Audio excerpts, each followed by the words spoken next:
Hello future CMS, कैसे हैं आप सब। उम्मीद करता हूँ कि बढ़िया होंगे। मैं भी बहुत बढ़िया हूँ। उम्मीद करता हूँ कि आप लोगों की पढ़ाई भी बहुत अच्छी चल रही होगी। तो देखो, आज मैं इस क्लास में स्टार्ट करने वाला हूँ इनपुट टैक्स क्रेडिट। ठीक है, जो हमारे जीएसटी का एक इम्पोर्टेंट पार्ट है और आपके एग्जाम में 7 मार्क्स का क्वेश्चन, मतलब हायर चांसेस है कि आता ही आता है। ठीक है, so today I am going to start with this input tax credit. ठीक है, सो लेट्स स्टार्ट। और इससे पहले आपने अगर चैनल को सब्सक्राइब नहीं किया तो आप चैनल को सब्सक्राइब कर दो, ताकि ताकि फ्यूचर में अगर कोई वीडियोस आती है तो फिर आपको नोटिफिकेशन आ जाए। ठीक है, so let's start with input tax credit. सबसे पहली बात हम देखते हैं कि इनपुट टैक्स क्रेडिट होता क्या है। ठीक है, इनपुट टैक्स क्रेडिट एक ऐसा इसी चीज के लिए जीएसटी में बहुत बड़ा चेंज आया था। मतलब जीएसटी जो आया था वो इनपुट टैक्स क्रेडिट की वजह से आया था, इसीलिए ये इतना पॉपुलर हुआ है। इसमें क्या होता है, जैसे मैं आपको समझाता हूँ। जैसे मान लो आप हो, वेट अ सेकंड, आप हो मान लो लता ट्रेडर्स। ठीक है, लता ट्रेडर्स ने क्या किया, रमेश ट्रेडर को सामान बेचा। रमेश ट्रेडर ने क्या किया, आगे श्याम को कंज्यूमर को सामान बेचा। जीएसटी आपको पता है कि कंज्यूमर बेस्ड टैक्स है, डेस्टिनेशन बेस्ड टैक्स है। ठीक है, तो इसका जो अल्टीमेट बियरर होता है वो कंज्यूमर होता है। ठीक है, पहले क्या होता था, पहले जमाने में, मतलब प्रायर टू जीएसटी जमाने नहीं, पहले क्या होता था कि जैसे मान लो कि अगर 1000 रुपए का है, आपने सामान खरीदा, उसमें मान लो कि 100 रुपए आपने टैक्स दिया तो 1100 का हुआ। ये आगे बेचते थे 1100 में। तो फिर वो बंदा इसमें अपना प्रॉफिट बेचता, जोड़ता था 100 रुपए, फिर इस पे टैक्स देता था मान लो कि 150 रुपए। तो ये हो जाता था 1300 का। फिर ये आगे कस्टमर को बेचता था 1350 रुपए का। ठीक है, तो होता क्या था कि ये जो टैक्स और ये जो होता था ना, ये 150 रुपए, ये इस पूरे अमाउंट पे लग जाता था। तो इसकी वजह से क्या होता था, टैक्स ऑन टैक्स हो जाता था, कैस्केडिंग इफेक्ट जो आपने सुना होगा। तो इसी को रिमूव करने के लिए ये आईटीसी का कॉन्सेप्ट आया है। ठीक है, इसमें देखो क्या हो रहा है।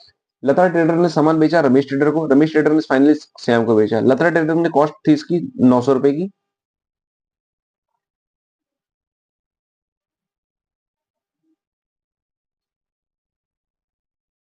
लता ट्रेडर की कॉस्ट कितनी थी, 900 रुपए। इसने इसमें प्रॉफिट अपना 1000 रुपए जोड़ा और 10,000 का सामान बेचा। ठीक है, इसने बोला कि मैं 10,000 का सामान बेचूंगा, तो गवर्नमेंट ने बोला, सरकार ने बोला कि भैया आप 10% हमें भी दे दो जीएसटी। अब मैं एजम्पशन ले रहा हूँ, रेट 10%। तो सरकार ने बोला कि भैया 1000 रुपए हमें दे दो।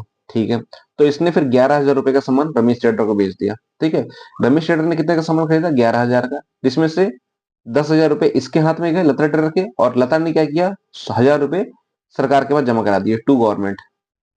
ठीक है, अब 11,000 के पास रमेश के पास 11,000 का सामान पड़ा। इसने अपना 1000 रुपये प्रॉफिट जोड़ा, तो 12,000 का हुआ। फिर सरकार ने बोला कि भैया आप भी मुझे टैक्स दो, तो इसने बोला कि कितना, तो वही 10%, तो 1,200 रुपए। तो 13,200 का इसने किसको बेच दिया, श्याम को। ठीक है, रमेश शेटर को क्या हुआ, रमेश शेटर ने बोला कि भैया सरकार को, कि भैया अभी आप मुझसे 1,200 रुपए मांग रहे हो, और पहले भी तो मैंने आपको 1000 रुपए दिए हैं, आपके ही नाम के दिए थे ना, लाला को, ट्रेडर्स को, ताकि वो जमा करा देगा। तो इसने बोला, सरकार ने बोला हाँ भाई सही बात है। तो सरकार ने क्या बोला कि ठीक है, आपकी आपको अभी मुझे 1,200 रुपए देने हैं, आपने मुझे 1000 रुपए दे रखे हैं। ठीक है, तो यानी नेट मुझे 200 रुपए आप मुझे दे दो। ठीक है, तो इसी को कहते हैं इनपुट टैक्स क्रेडिट। जो इसने पे किया था ना टैक्स के नाम का, उसे इसका इनपुट मिल गया। ठीक है, तो यानी इसने 1,200 रुपए गवर्नमेंट के नाम के लिए, इसमें से इसने 1000 रुपए जो गवर्नमेंट के नाम के दे चुका था जिस टाइम इसने माल खरीदा था, purchase at the time of purchase of goods, तो वो डिडक्ट कर दिया। तो 200 रुपए अल्टीमेटली इसको जीएसटी मतलब गवर्नमेंट को देना है। ठीक है, और श्याम तो कंज्यूमर है, तो अल्टीमेट कंज्यूमर है, तो इसको तो जीएसटी लाइबिलिटी कुछ भी नहीं है। ठीक है, तो बस यही एक बहुत बड़ा चेंज है जिसकी वजह से जीएसटी आया था, जिसकी वजह से टैक्स ऑन टैक्स का कॉन्सेप्ट खत्म हो गया। ठीक है, सबसे इंपॉर्टेंट क्या है कि ये जो आपने टैक्स पे किया है ना प्रायर चेन में, वो आपको उसका क्रेडिट मिल जाता है। तो सबसे इंपॉर्टेंट चीज है ये इनपुट टैक्स क्रेडिट। ठीक है, पहले क्या होता था, मैं आपको बताता हूँ। जैसे पहले क्या होता था, जैसे मान लो ये 11,000 है। ठीक है, 11,000 का सामान इसने खरीदा। अब ये गवर्नमेंट को यहाँ पे क्या देगा, 1,200 रुपए ही देता, पहले के जब पहले टाइम में। ठीक है, तो इसमें इनपुट नहीं मिल रहा था, लेकिन जीएसटी में क्या बोला कि भैया आप अगर रजिस्टर्ड पर्सन से, ध्यान सुनना मेरी वर्ड्स को, आप रजिस्टर्ड पर्सन से इनवॉइस के थ्रू माल खरीदते हो, आपने पेमेंट उसको टाइम पे कर दी, उसने वो इसने अपनी रिटर्न टाइम पे भर दी, इसने अपनी रिटर्न टाइम पे भर दी, तो आपको 1,000 रुपए का इनपुट टैक्स क्रेडिट मिल जाएगा, जो आप अपने आउटपुट टैक्स के टाइम, जब आप आउटपुट पे, ये हो गया आउटपुट टैक्स, ये हो गया इनपुट टैक्स, और ये हो गया फाइनल टैक्स लाइबिलिटी। ठीक है, तो फाइनल टैक्स लाइबिलिटी में आप अपने इनपुट टैक्स क्रेडिट जो आपने consume at the time of purchase जो आपने पे किया होगा, उसको आप डिडक्ट कर सकते हो। ठीक है, बहुत सिंपल चैप्टर है, ज्यादा कॉन्सेप्चुअल नहीं है, बहुत मतलब सिंपल तरीके से समझना बहुत आसान है, ठीक है। सिंपल सी चीज है कि भैया मैंने जिस टाइम माल खरीदा था उस टाइम जो मैंने सरकार के नाम पे जो टैक्स दिया था वो मेरे को इनपुट मिल जाएगा। इनपुट मतलब इन द सेंस कि जब मैं आगे फ्यूचर से सेल करूंगा ना, तो मैं जो सरकार के नाम का जो टैक्स कलेक्ट करूंगा उसमें से जो मैंने टैक्स दिया है उसको मैं लेस कर सकता हूँ। सिंपल, ठीक है। अब देखो इनपुट टैक्स क्रेडिट के अंदर आपके 3 सेक्शंस हैं, 16, 17 और 18, ठीक है। यही 3 सेक्शन है, इसे यही आपको पढ़ना है। 16 में क्या है, एलिजिबिलिटी, कि किस तरह से हम मतलब अगर आपने इनपुट टैक्स लिया है तो कब कब कैसे क्या एलिजिबिलिटी होनी चाहिए उसको लेने की, ये सारी चीजें। 17 में क्या है, apportionment and block credit. Block credit 17.5 जो आपका बहुत इंपॉर्टेंट है। 18 में क्या है, स्पेशल केसेस, अगर आपकी कैंसिलेशन हो गई, आप नई नई न्यू रजिस्ट्रेशन हो गई तो आप आईटी कब से लोगे, ये सारी चीजें, ठीक है। तो हम एक एक सेक्शन स्टार्ट करते हैं, सेक्शन 16 से स्टार्ट करते हैं। सेक्शन 16 में क्या लिखा गया, eligibility for claiming input tax credit, कि आप कब एलिजिबल होते हो आप आईटीसी लेने के लिए, ठीक है। सबसे पहले इंपॉर्टेंट याद रखना, अगर अब आप एक गवर्नमेंट के नजर से देखना, अगर आप रजिस्टर्ड पर्सन हो, सबसे पहली बात कि आप रजिस्टर्ड होनी चाहिए, तभी तो गवर्नमेंट बोलेगी भैया आप आईटीसी ले रहे हो, ठीक है। लेकिन कम से कम आप रजिस्टर्ड तो रहो। ऐसा थोड़ी कि आप रजिस्टर्ड ही नहीं हो और बोलोगे कि भैया मैंने टैक्स दिया मेरे को इनपुट दे दो, तो भाई आपका डेटा मेरे पास है ही नहीं, तो मैं कहां से आपको दे दूं। तो आप रजिस्टर्ड होनी चाहिए। दूसरा क्या, बिजनेस और फर्दरेंस ऑफ बिजनेस, मतलब जो आपने गुड्स खरीदा है उसको आपने यूज किया हो अपने बिजनेस में या फिर बिजनेस की एक्टिविटीज में, ठीक है। मतलब अगर मैं किसी से अगर मैं लेदर खरीद के लाता हूं और मैं उस लेदर से मैं एक बैग बनाता हूं और बैग को मैं मार्केट में सेल करता हूं, तो जो लेदर जो लाया मैं इसको मैंने किस में यूज किया, बिजनेस में और फर्दरेंस ऑफ बिजनेस मतलब बिजनेस एक्टिविटीज में, मतलब जो मेरे फाइनल आउटपुट जो मैं आगे मार्केट में बेचता हूँ, तो इसलिए मुझे इसका इनपुट मिलेगा। मतलब दो चीजें, पहला मैं रजिस्टर्ड होना चाहिए, मतलब मैं गवर्नमेंट की नजर में मतलब अच्छा आदमी होना चाहिए, ठीक है। ये ऐसे समझो ना सिंपल, कि फर्दर रजिस्टर्ड पर्सन मतलब कि गवर्नमेंट की नजर में भैया ये मेरा आदमी मतलब अच्छा आदमी, ठीक है। दूसरी चीज, जो आप सामान खरीद रहे हो उस पर आपने टैक्स दिया है, ठीक है, ओके, बात सही बात है। उसका मैं इनपुट आपको तभी दूंगा जब आपने वो जो सामान है ना अपने बिजनेस में एक्टिविटीज में यूज किया हो। ये नहीं कि आपने वो लेदर खरीदा और आपने एक कुछ बनाया और वो अपने घर लेके चले गए अपने बच्चों के लिए, नहीं, वो आपने बिजनेस एक्टिविटीज में यूज किया हो, ठीक है।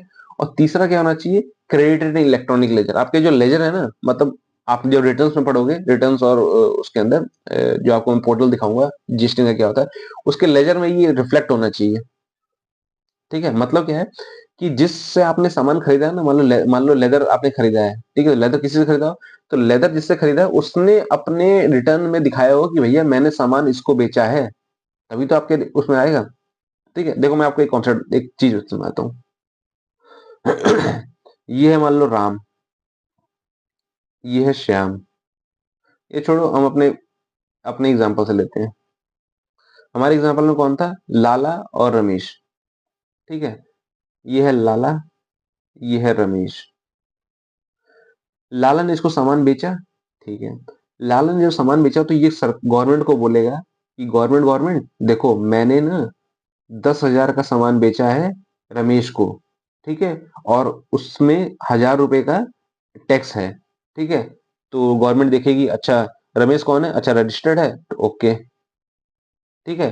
तो क्या करेगी गवर्नमेंट, जैसे ही इसने रिटर्न भरा तो गवर्नमेंट इसके खाते में इलेक्ट्रॉनिक लेजर में बोलते हैं इसको, इसके में यहाँ पे क्रेडिट दिखा देगी, ठीक है, कि आप आईटीसी ले सकते हो। मतलब सामान बेचा इसने इसको, ठीक है, रमेश को, लेकिन जो रमेश ने जैसे सामान खरीद लिया पेमेंट कर दी तो फिर ये अपनी रिटर्न भरेगा ना, तो उसके अंदर दिखाएगा कि मैंने 10,000 का सामान किसको बेचा है, रमेश को बेचा है। फिर ये रमेश की जीएसटी नंबर डालेगा उसके अंदर, उसमें से ये 1,000 रुपए इसके अकाउंट में रिफ्लेक्ट हो जाएंगे, ठीक है। सिंपल सा गेम है, ठीक है। तो 3 केसेस, क्या रजिस्टर्ड पर्सन होना चाहिए, बिजनेस और फर्दरेंस ऑफ बिजनेस के लिए होना चाहिए, गुड्स यूज किया होना चाहिए, और क्रेडिट इलेक्ट्रॉनिक लेजर होना चाहिए। पहले आप खुद सोचो, गवर्नमेंट को पता कैसे चलेगा कि इसके अकाउंट में कहां से ये 1,000 रुपए कहां से लाऊंगा इसको, तो गवर्नमेंट की देखो एक चेन देखो, गवर्नमेंट चाह रही है कि लाला भी मेरी नजर में रहे। लाला ने किसको सामान बेचा, रमेश को, तो रमेश को मैं ठीक है मैं दे रहा हूँ 1,000 रुपए आपके नाम पे क्रेडिट, लेकिन मुझे पता तो होना चाहिए ना रमेश रमेश है। अब सुरेश के अकाउंट में थोड़ी डाल देंगे हम लोग क्रेडिट, ठीक है। उसके बाद कंडीशंस कुछ होती है, ठीक है, क्या शुड हैव एन इनवॉइस और डॉक्यूमेंट्री डिटेल्स ऑफ टैक्स, मतलब क्या आपके पास एक इनवॉइस होना चाहिए, ठीक है। अगर मैं अगर लाला से सामान खरीद रहा हूँ तो मेरे पास एक इनवॉइस होना चाहिए जिसमें लिखा होना चाहिए GST number, amount of tax, HSN code, SSC code, सारी detail, taxable value, GST rate वगैरह सारी चीजें, ठीक है। तो एसेंशियल्स ऑफ टैक्स इनवॉइस है ना, वो आपको मतलब मैं पढ़ाऊंगा, उसमें देखना आप क्या क्या होता है। तो वो टैक्स इनवॉइस आपके पास होना चाहिए, ठीक है।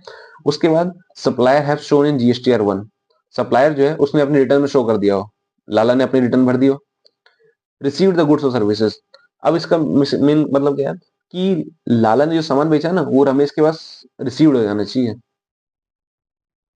ठीक है।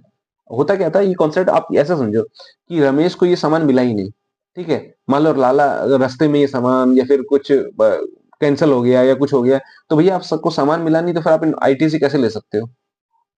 सिंपल सी बात है, ठीक है। अब इसमें क्या है कि एक एक वो है आपका बीटीएसटी मॉडल, मतलब bill to ship to model. Bill to ship to model आपको पता होगा क्या होता है? Bill to ship to model क्या होता है? एक second. Bill to ship to model क्या होता है? मान लो ए है, ए ने बी को सामान बेचा और बी ने इसको आगे सी को सामान बेचना है, ठीक है। तो ये बी ए को बोलता है कि भैया तुम मुझे सामान भेजोगे ना, फिर मैं आगे सी को भेजूंगा, एक काम करो ये डायरेक्ट सी को भेज दो सामान। तो बिल, तो देखो इसको पढ़ो, देखो, bill to A has bill to B but the item has shipped to C. तो यही होता है bill to and ship to model, ठीक है। तो इस केस में क्या है, वैसे तो कहा गया कि रिसीव द गुड, बट इसमें रिसीव तो इसको हुई नहीं, किसी और को हुए, but as per direction of mister B हुए, तो इसमें भी आपको आईटीसी मिल जाएगा, ठीक है। फिर नॉट इन रेस्ट्रिक्टेड सप्लाई, मतलब वो जो आप सप्लाई कर रहे हो वो आपको मतलब रेस्ट्रिक्टेड नहीं होना चाहिए, मतलब एग्जाम्ड ये सब नहीं होना चाहिए, ठीक है।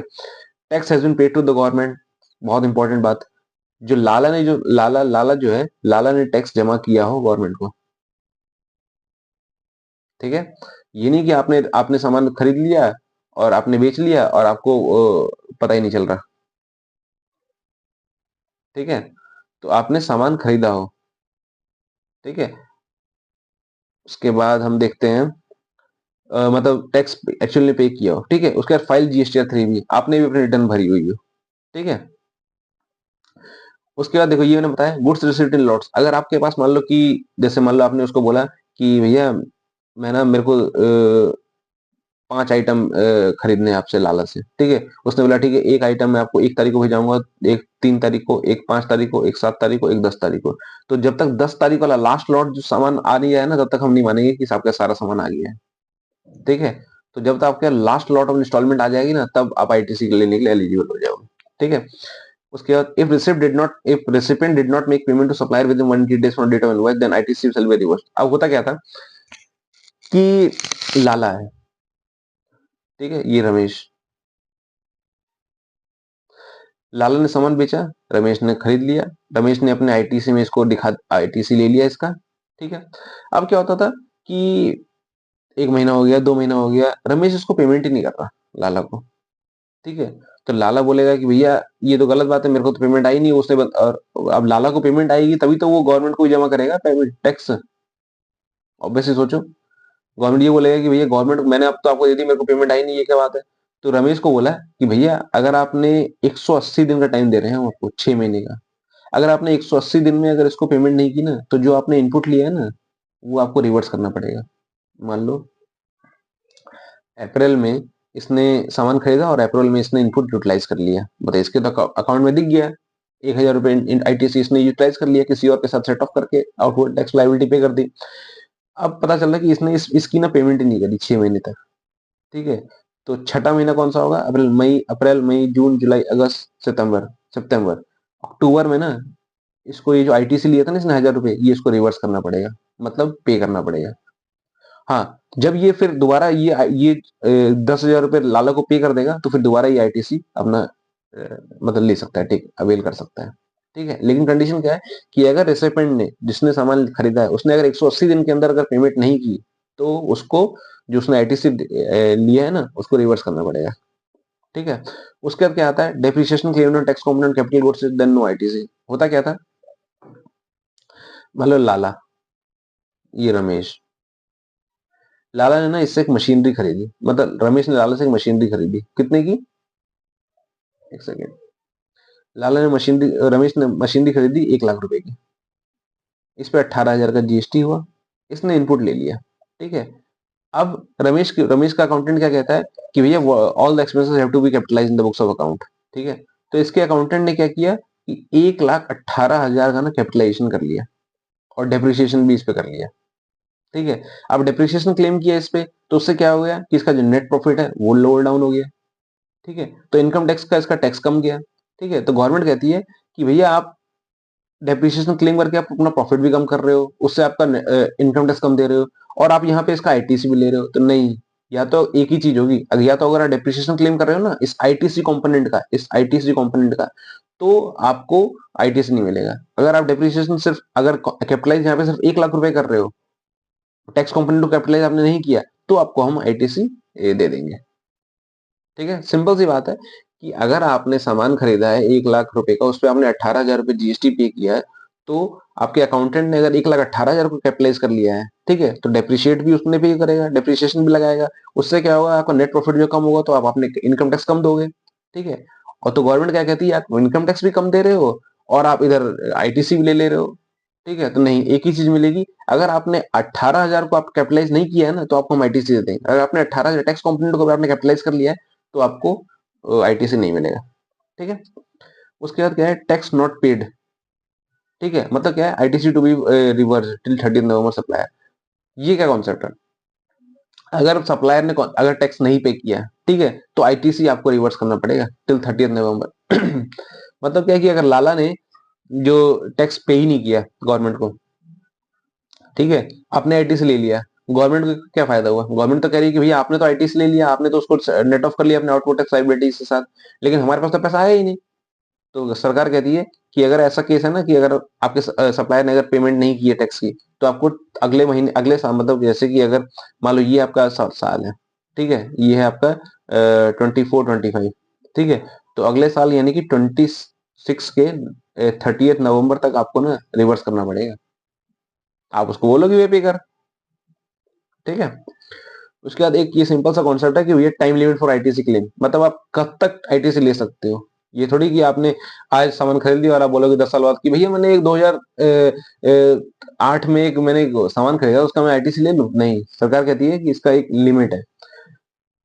जैसे मान लो ये है आपका 24-25, ये है आपका 25-26। गवर्नमेंट कहती है कि time limit for ITC till 30 November succeeding year और annual due date of GST 9, ठीक है, विच एवर इज अर्लियर। मतलब आपने अगर इस साल कोई इनवॉइस खरीदा है, मतलब कोई माल खरीदा है, तो उसका इनवॉइस इस साल जनरेट हुआ है, तो आपके पास टाइम लिमिट है कि आप 30 नवंबर यानी कि 25-26 के 30 नवंबर तक आप उसको क्लेम कर सकते हो। या फिर आपने अगर जीएसटी 9 यानी एनुअल डेट रिटर्न विच अगर वो मान लो कि 30 अक्टूबर को है, तो तब तक कर सकते हो, ठीक है। तो इन दोनों में से जो है अर्लियर वो, यानी कि मैक्सिमम 30 नवंबर तक आपको क्लेम कर लेना है आईटीसी, अदरवाइज भूल जाओ, ठीक है। तो सेक्शन 16 में हमने क्या पढ़ा, एलिजिबिलिटी। एलिजिबिलिटी में क्या कंडीशन, सिंपल, रजिस्टर्ड होना चाहिए, okay, use in the furtherness of business और in the business activities, okay. तीसरा, उसके क्रेडिट इलेक्ट्रॉनिक लेजर में वो क्रेडिट दिखना चाहिए। 3 केसेस है, आपको मिल जाएगा। कंडीशंस क्या है, आपके पास एक इनवॉइस होना चाहिए, आपके जो सप्लायर जिसने खरीदा है उसने रिटर्न भरी हुई हो, आपके पास सामान आ गया हो। अगर बिल टू शिफ्ट मॉडल वाला है तो भी आपको मिल जाएगा। अगर इंस्टॉलमेंट में सामान आ रहा है, तो जब तक लास्ट इंस्टॉलमेंट नहीं आता तब तक आपको आपको नहीं मिलेगा। रेस्ट्रिक्टेड सप्लाई नहीं चाहिए, एग्जाम सप्लाई नहीं होनी चाहिए। Tax has been paid to the government, government को टैक्स दे दिया होना चाहिए, पे होना चाहिए, और आपने भी जीएसटी 3 भी फाइल कर दी हो, ठीक है। लॉट्स वाला समझा दिया, लास्ट लॉट आएगा तभी मिलेगा, फर्स्ट सेकंड लॉट में नहीं मिल सकता। अगर सप्लायर ने पेमेंट नहीं की है, अगर सॉरी रेसिपिएंट ने सप्लायर को पेमेंट नहीं की है, तो 180 डेज तक तो ओके है। 180 डेज के बाद आपको नेक्स्ट मंथ आपको जब भरोगे तो आपको आउटवर्ड टैक्स रिवर्स करना पड़ेगा और आपको पे करना पड़ेगा। अगर आपने टैक्स कंपोनेंट, अगर आपने कैपिटल गुड्स खरीदा है और आपने उसके टैक्स अमाउंट पे को भी आपने कैपिटलाइज कर लिया है, तो आपको आईटीसी नहीं मिलेगा। अगर आपने सिर्फ विदाउट टैक्स कंपोनेंट किया है, यानी टैक्स कंपोनेंट को आपने कैपिटलाइज नहीं किया, तो आपको आईटीसी मिलेगा, क्योंकि दो साइड नहीं मिल सकती, इनकम टैक्स में फायदा उठाओ और जीएसटी फायदा उठाओ नहीं। और आपके सप्लायर ने अगर टैक्स नहीं पे किया है, ठीक है, तो आपको 30 नवंबर तक, आपको टिल 30 नवंबर सक्सीडिंग ईयर आपको रिवर्स करना पड़ेगा। टाइम लिमिट क्या है आईटीसी क्लेम की, अगर आपने इस साल खरीदा है यानी कि 2000, सिंपल से इसको कैलेंडर ईयर में रखो, या फिर ऐसे रखो 24-25 में आपने खरीदा, तो आपको 2025 के 30 नवंबर तक आपको यूटिलाइज कर लेना है, ठीक है। या फिर उसकी जो एनुअल रिटर्न है जो जीएसटी 9, उससे पढ़ने से पहले, और दोनों में से जो अर्लियर हो, ठीक है। अब देखो, अपॉर्चुनिटी ऑफ क्रेडिट सिंपल है, क्या है, taxable supply zero rate supplies का हम आईटीसी मिल सकते हैं, exempted supply nil rate supply, non taxable supplies का आईटीसी नहीं मिलेगा। सिंपल सी बात है यार, टैक्सेबल सप्लाई मतलब कि आपको सरकार कह रही है कि भैया आपको मैं आईटीसी दूंगा, लेकिन आप क्या कर रहे हो, आप आपने आपने मान लो कि 10,000 का सामान खरीदा, ठीक है, इस पे आपने 1800 जीएसटी पे किया, ठीक है, आपने इसको किस चीज की यूज यूज किया, आपने इसको एग्जाम सप्लाई कुछ बनाते हो आप, ठीक है, उसको आपने यूज किया और उसको मार्केट में सेल किया, तो इस पे तो गवर्नमेंट कह रही है कि भैया इस पे तो मुझे टैक्स आया ही नहीं, मानी कि आप मुझे कुछ पे नहीं करो और आप आईटी 1800 रुपए आपने क्रेडिट भी ले लिए, जिसको आप किसी और चीज में यूज करोगे, तो गवर्नमेंट कहती है कि नहीं, ये अलाउड नहीं है, ठीक है। अगर आप, भाई सिंपल सी बात है कि आप मुझे यहाँ पे अगर मान लो कि 2000 दोगे, तभी तो मैं आपको 1800 रुपए माइनस करने के लिए दूंगा आपको, हैं? आप मुझे यहाँ पे कुछ दे ही नहीं रहे और मुझे बोल रहे हो कि भैया आप मुझे आईटीसी भी दे दो, तो नहीं, गवर्नमेंट कहती है नहीं। Same case nil rated supply और non exempt taxable supply, simple सी बात है कि भैया जब आगे टैक्सेबल ही नहीं होगा तो फिर मैं आपको आईटीसी क्यों दूं। टैक्सेबल सप्लाई में होता है, टैक्सेबल सप्लाई क्या है, नॉर्मल सप्लाई, 10,000 का माल खरीदा, 1800 जीएसटी लगाया, 11,800 का माल पड़ा, इसको मैंने आगे 15,000 में बेचा, 15,000 में मान लो कि 2500 टैक्स आया, तो 2500 में से मैंने 1800 एडजस्ट कर लिया, नॉर्मल सप्लाई टैक्सेबल सप्लाई मिल जाएगा। जी आपके मन में आएगा जीरो रेट सप्लाई, इसमें भी तो गवर्नमेंट के पास नहीं आता, लेकिन इसको क्या है, गवर्नमेंट चाहती है कि प्रमोट करना। जीरो रेट सप्लाई आपको मैंने चैप्टर 1 में समझाया था, जीरो रेट सप्लाई क्या होती है, या तो एसईजेड वाली या फिर एक्सपोर्ट वगैरह वाली, ठीक है, तो इसको गवर्नमेंट चाहती है कि प्रमोट करना, इसलिए इस पे आपको दे देती है कि चल ठीक है, आप मुझे नहीं भी दे रहे हो लेकिन आप आईटी से ले लो, कोई दिक्कत नहीं है, लेकिन इसको प्रमोट करने के लिए इसको इसलिए इसको रखा गया है, ठीक है।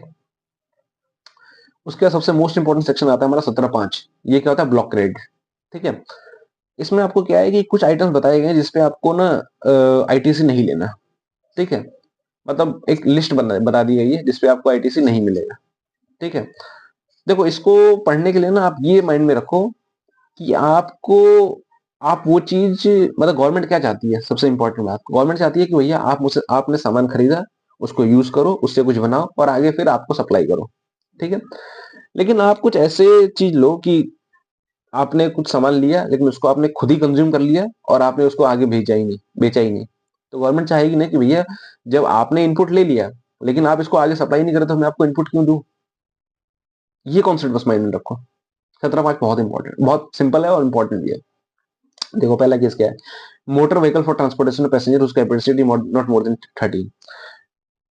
अब एक केस देखो, एक ये कंपनी है, ठीक है, कंपनी में डायरेक्टर है या शेयर होल्डर, जो भी चीज बोलो, ठीक है, कंपनी ने क्या किया, एक बीएमडब्ल्यू खरीदी, ठीक है, 1.5 करोड़ की, इस पे अच्छा खासा जीएसटी लगा और गवर्नमेंट, ये कंपनी ने क्या किया, डायरेक्टर से घर जाता था, आता था, ऑफिस जाता था, ऑफिस की ट्रिप्स एंजॉय करता था, ये करता था। गवर्नमेंट चाहेगी कि मैं इस 1.5 करोड़ की जो गाड़ी खरीदी है बीएमडब्ल्यू, इस पे मैं इनपुट दूं, क्योंकि खुद सोचो, मैं गवर्नमेंट हूं, मैं चाहूंगा कि इस पे जो 1.5 करोड़ पे इसने जीएसटी बोला है, इस पे ये कंपनी कह रही है कि भैया मैं इनपुट ले लूंगा, सरकार बोलेगी कि भैया बेवकूफ नहीं है हम भी, आप 1.5 करोड़ की गाड़ी ले रहे हो, उसको आप कुछ आपके क्या कर रहे हो, अपने खुद की यूज कर रहे हो ना, कोई सप्लाई वप्लाई तो नहीं कर रहे हैं इस गाड़ी को, तो मैं इस ऐसे को नहीं दूंगा, ठीक है। गवर्नमेंट कंपनियां क्या करती थी, मतलब इससे कंपनी क्या करती थी कि बड़ी महंगी महंगी 4 करोड़ 5 करोड़ 10 करोड़ की गाड़ी खरीद ली, उसमें बढ़िया अच्छा खासा इनपुट यूटिलाइज कर लिया, मस्त। तो इसलिए गवर्नमेंट कहती है कि नहीं, ये कॉन्सेप्ट नहीं चलेगा। अगर आपकी गाड़ी 13 पैसेंजर से कम की कैपेसिटी है, यानी कि जैसे कि मान लो आपकी बीएमडब्ल्यू हो गई, आपकी इनोवा हो गई, ये सारी चीजें क्या है कि कंपनी अपने एम्प्लॉयज को देती है, अपने एम्प्लॉयज के आने जाने के लिए देती है, तो भैया इस पे आपको ये गाड़ी खरीदते हो तो आपको इनपुट नहीं मिलेगा। हाँ, अगर 13 पैसेंजर से ज्यादा की है इंक्लूडिंग ड्राइवर, यानी मान लो एक बस है, बस आप खरीदते हो, अब बस, अब एक बात बताओ, कंपनी ने अगर बस खरीदी होगी अपने एम्प्लॉयज के आने जाने के लिए, तो उसमें डायरेक्टर तो नहीं जा रहा होगा, उसमें कौन जा रहा होगा, उसमें नॉर्मल लोग जा रहे होंगे घर जाने के लिए, आने के लिए, ठीक है। तो वो तो एक लेजर नहीं है, वो तो एक नेसेसिटी है कंपनी के लिए कि हाँ भैया चलो अपने एम्प्लॉयज को दे रहा है, तो गवर्नमेंट भी कहती है कि चलो ठीक है यार। अभी क्या होता है, गवर्नमेंट मतलब ऐसा सोचो ना कि गवर्नमेंट एक एक एक वेलबींग के लिए सोचती है। 1.5 करोड़ की बीएमडब्ल्यू पे वो खरीद दे या फिर एक टवेरा उसने खरीदी है जिससे एम्प्लॉयज जाते आते हैं उस पर दे, ऑब्वियसली बात है यार कि वेलबींग के लिए देखा जाए तो टवेरा पे, क्योंकि एम्प्लॉयज बंदा अगर वो नहीं देगी तो बंदा धक्के खाते हुए कहीं से जाएगा, मेट्रो में, बस में, ठीक है। तो अगर आपकी गाड़ी की कैपेसिटी 13 से ज्यादा है, यानी कि नॉन जनरल क्लास पीपल के लिए गवर्नमेंट कहती है कि ठीक है भैया इनपुट ले लो, क्योंकि उसके लिए आप बीएमडब्ल्यू नहीं दोगे। लेकिन आपने अगर 13 पैसेंजर से कम की, यानी कि आपने कोई बीएमडब्ल्यू इनोवा इनोवा ऐसी खरीदी है, तो इस पर इनपुट नहीं मिलेगा। ठीक है। लेकिन अगर मान लो कि ये है, मान लो कि मारुति, अब मारुति क्या करती है, बीएमडब्ल्यू खरीदती, मान लो कि ये बीएमडब्ल्यू ही है, बीएमडब्ल्यू मारुति बीएमडब्ल्यू क्या करती है, कार खरीद के लाती है, इसमें कुछ कुछ मॉडिफिकेशन या कुछ भी चीज करती है, इसको आगे बेच देती है। या फिर मान लो कि एक डीलर है, डीलर क्या करता है, कहीं बीएमडब्ल्यू खरीद के लाता है, या आपने सुना होगा BBT, big boy toys, BBT आपने सुना है ना, ये क्या करती है, लग्जरी कार्स लाती है खरीद के, इसको मॉडिफाई कर करके और उसको आगे बेच देती है। तो इसको मिल जाएगा इनपुट, क्योंकि इसका बिजनेस है। ये क्या हो गया, ये वो नॉर्मल केस में आ गया, रजिस्टर्ड पर्सन है, हाँ है, ये use in the furtherance of business है, हाँ है, बस। या फिर आप ड्राइविंग स्कूल चला रहे हो और उसके लिए आपने गाड़ी खरीदी है, तो आपको मिल जाएगा। या आप ट्रांसपोर्टेशन पैसेंजर, या आपको एक ट्रेवल हाउस हो, आप गाड़ी खरीदते हो, उसमें आप ट्रांसपोर्टेशन पैसेंजर करते हो आप, तो ये आपका मेन मेन मेन पर्पज है, मेन चीज है ना, जिससे आप बिजनेस चला रहे हो, तो आपको मिल जाएगा।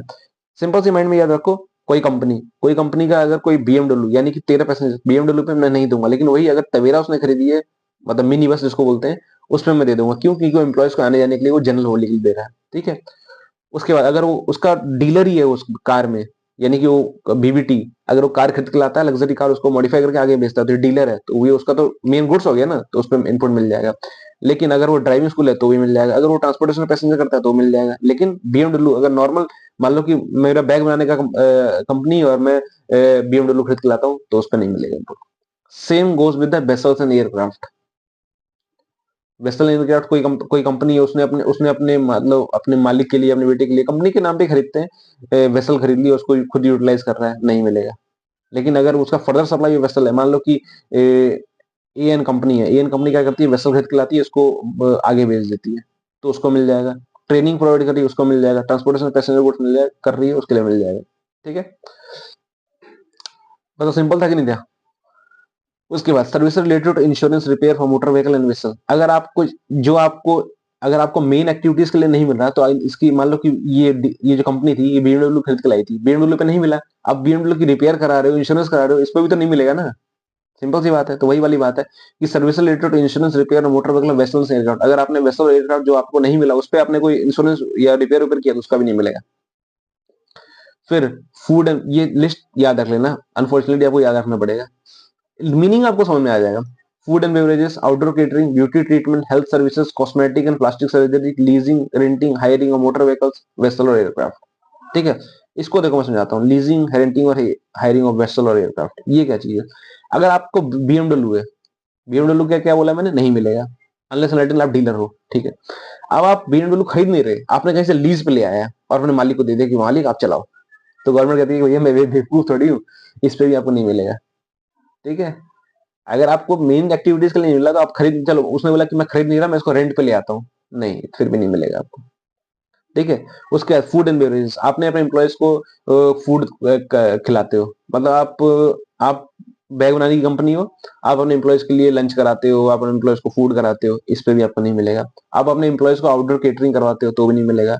ब्यूटी ट्रीटमेंट कराते हो, कुछ सौंदर्यकरण के लिए कुछ करवाते हो, वो भी नहीं मिलेगा। हेल्थ सर्विस देते हो, नहीं मिलेगा। सिंपल सी बात है कि अगर आप इसके अंदर डायरेक्ट डीलिंग नहीं करते, यानी कि फूड एंड बेवरेजेस आपने खरीद के लाए और इसको आपने कुछ किया और आपने आगे बेच दिया, तो आप डायरेक्ट डीलर हो गए ना इस गुड्स के, तो आपको मिल जाएगा। लेकिन अगर अदर देन दैट हो, तो आपको नहीं मिलेगा। ठीक है, membership of club fitness centre, club fitness centre के आपने मेंबरशिप लिया, तो आपको नहीं मिलेगा। ट्रेवल बेनिफिट्स ऑफ एम्प्लॉइज, नहीं मिलेगा अनलेस अनटिल आप इसी में डील कर रहे हो। Work contract services for immovable property. ठीक है, work contract for immovable property. Immovable property क्या है, मान लो आपने कोई एक शेड बनवाया है अपने उसके अंदर, ठीक है, तो इमूवेबल प्रॉपर्टी है। इसमें क्या है, इसका आपने वर्क कॉन्ट्रैक्ट किसी को दिया ना, जैसे मान लो कि किसी राजमिस्त्री या दिहाड़ी वाली या कोई एलएनडी कंस्ट्रक्शन या जो भी चीजें, इनको अगर आपने दिया तो नहीं मिलेगा। क्यों? एक्सेप्ट क्या है, plant and machinery for the construction, if use for further supply then ITC, except builder. मतलब क्या है, सिंपल सी लैंग्वेज समझाता हूँ।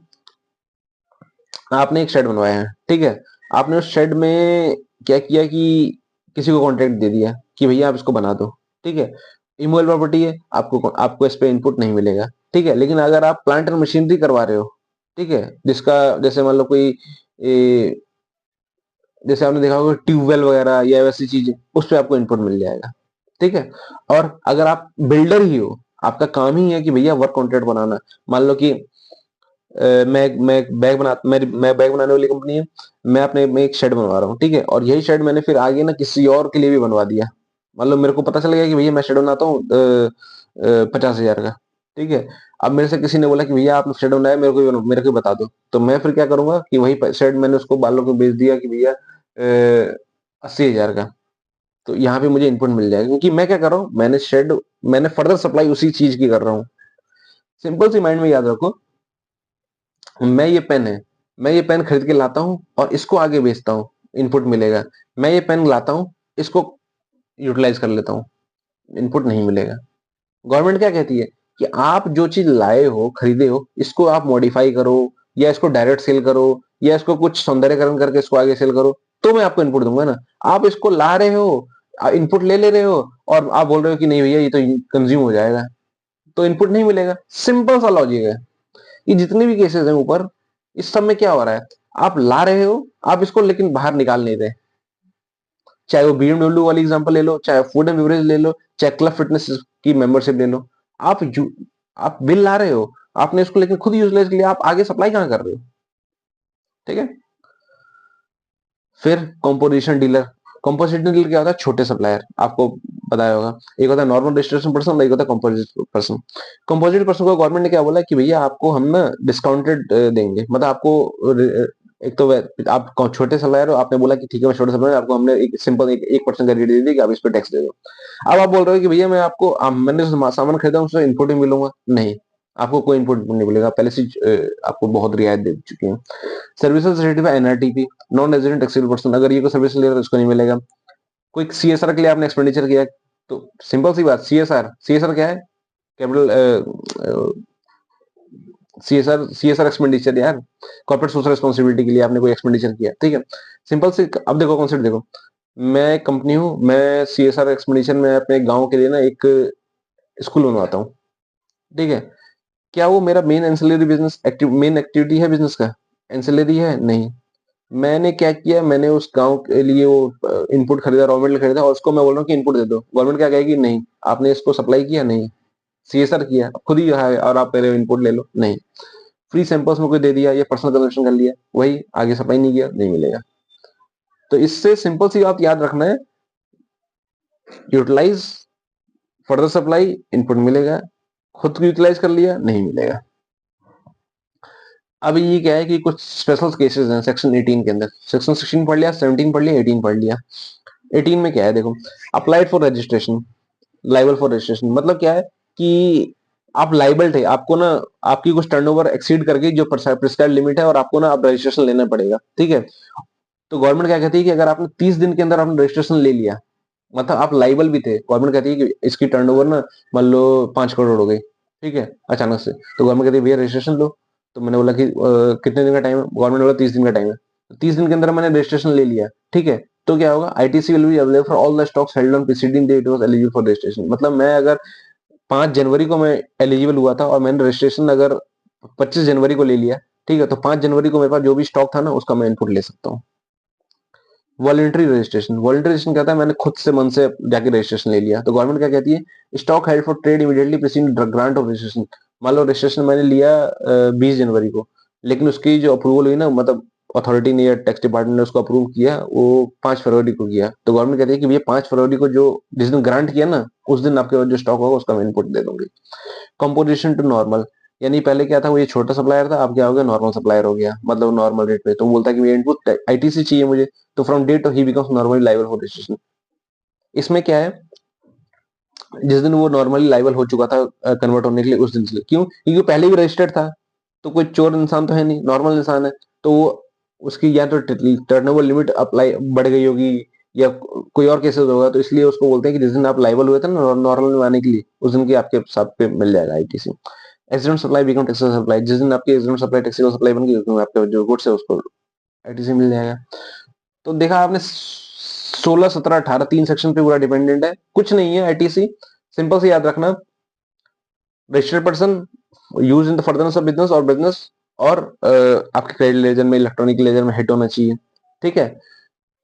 दूसरा क्या, कि आपके पास इन्वेस्ट होना चाहिए, सप्लायर की जीएसटी, सप्लायर ने जीएसटी 1 भरा होना चाहिए, यानी कि लाला ने अपनी रिटर्न भरी हुई हो। रिसीव द गुड्स, ऑल सारे गुड्स मिल गए, लास्ट लॉट इंस्टॉलमेंट अगर सामान है तो लास्ट लॉट इंस्टॉलमेंट आ जाएगा तब लोगे, not and rested supply, supply भी नहीं मिलेगा, tax paid to the government, tax has been paid to the government, अगर पे नहीं किया तो 30 नवंबर तक आपको रिवर्स करना है। ठीक है, ये वाला केस याद रखना, अगर आपने सप्लायर को 180 दिन के अंदर पेमेंट नहीं की तो आपको रिवर्स करना पड़ेगा, हाँ लेकिन आपने दोबारा पेमेंट कर दी तो आप आईटीसी ले सकते हो। तो ये है सिंपल सा आईटीसी का चैप्टर हमारा। इस पे आप क्वेश्चन करना, बहुत सिंपल क्वेश्चन आते हैं, 7 नंबर का क्वेश्चन आएगा, एक ही क्वेश्चन आएगा, बहुत सिंपल आएगा।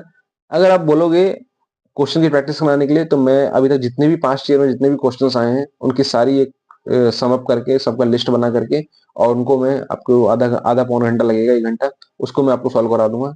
आप बोलोगे तो इस मतलब कमेंट्स में मेंशन कर देना कि हाँ सर मतलब हमें सॉल्यूशन चाहिए, मतलब क्वेश्चन प्रैक्टिस भी चाहिए, तो मैं वो भी करा दूंगा।